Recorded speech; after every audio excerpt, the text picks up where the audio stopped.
Suppose now that we want to optimize the shape of this AG25 foil. This time we're going to do it using inverse design. Before we do that, let's look at the operating point view and try to understand what's going on. This foil has positive camber. So at 0 degree AOA, for instance, we expect it to produce positive lift. Let's do that. And that's what we see. The lift coefficient is 0.2, which means positive lift. The pressure coefficient here is on the outer surface is greater than on the inner surface, and this will create positive lift, which we can show also here visually using the show pressure. Right, so on the outer surface, low pressure, this will draw the foil upwards. On the front part of the inner surface, we have positive pressure, so this will draw the foil downwards, and on the rear part of the inner surface we have negative, which is pressure that will also push the foil upwards. That's one way to look at it. Another way to look at it is to change the variable here and use the surface velocity. Now let's make this a bit more visible.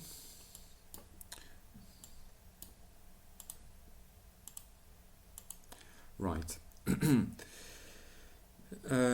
to Bernoulli's principle, high pressure goes, or rather low pressure is the same as high velocity, and that's what we see here on the outer surface, upper surface. The speed is greater than 1, meaning that on this surface here we will have low pressure. Symmetrically, on the lower surface here, we will have speed greater than 1 in the front part of the foil and lower than 1 at the back part of the foil, which means we will have positive pressure here, negative pressure here, and that's what we see visually. Now the whole idea of inverse design is to optimize the shape of this curve, make it what we want, and then deduce what the geometry of the foil needs to be to match this velocity profile. We don't really need to do this first part of direct analysis, but it helps to understand matters. So now let's switch to inverse design.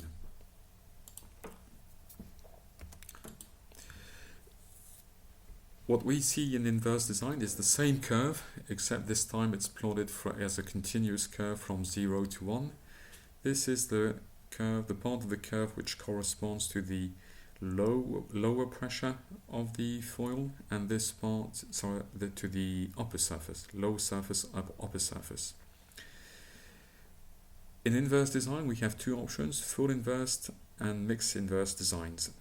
Full inverse means that any modification to this curve will impact the whole geometry of the foil, whereas mixed inverse will only create local modifications. Full inverse is a bit easier to use, so let's start with that. Now the idea, for instance, suppose we want to modify the outer surface, the upper surface of the foil, we need a little less or a little more lift. Let's say we want a little more lift. So what we want to do is change this part of the curve and have it produce a bit more speed. The idea is to use a spline to define the modification we want to apply to this curve.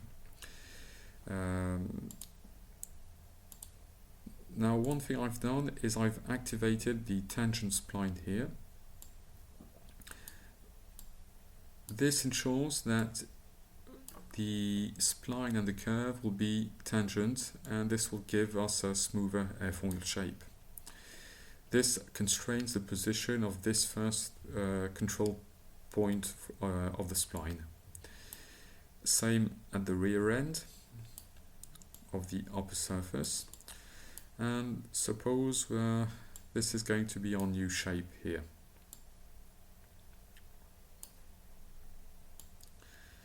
If we wish, we can add more control points or remove some. 5 control points is quite enough to have a smooth surface. Now that we've defined the new surface, the new velocity profile we want, we apply the spline. And we can hide the spline now. So this was in red was the reference, the previous curve, and blue is the new curve. And this is the new velocity profile that we are looking for. Right, now that the velocity curve is defined, all we need to do is execute the analysis. And here is our new geometry. As you can see, the red was our initial foil, the blue is our modified foil. And although we modified only the outer surface, the velocity on the outer surface, the program has modified the whole geometry of the foil.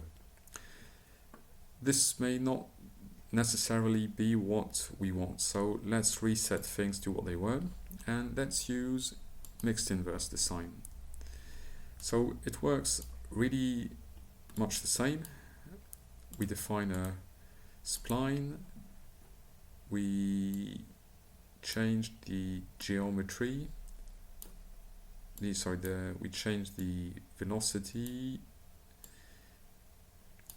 to what we want it to be. For instance, we apply the spline, and this time we need to say which part of the geometry we want to modify using mark for modification here. So we want to modify the foil between this point here and this point here, which is highlighted by these 2 red lines. Same as before, we execute. We check here that the analysis has converged, which is the case. And as we can see, this time only the outer surface of the foil has been modified. Now it's not a very nice foil, but with a little practice you can get pretty interesting shapes for your foils. Last thing to do is we want to store this modified foil, so we use this icon, or we can we do it here. Store the foil in the database. This is second modification. Right, there we are. And if we switch to inverse direct design, let's hide them all.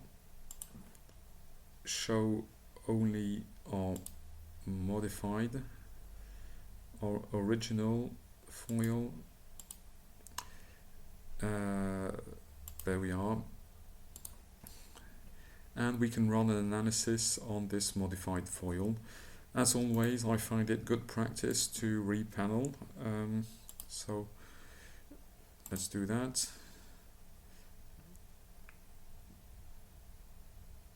Refine globally, and with something like 120 panels. Okay, override. There we are. And that's the whole idea of inverse design.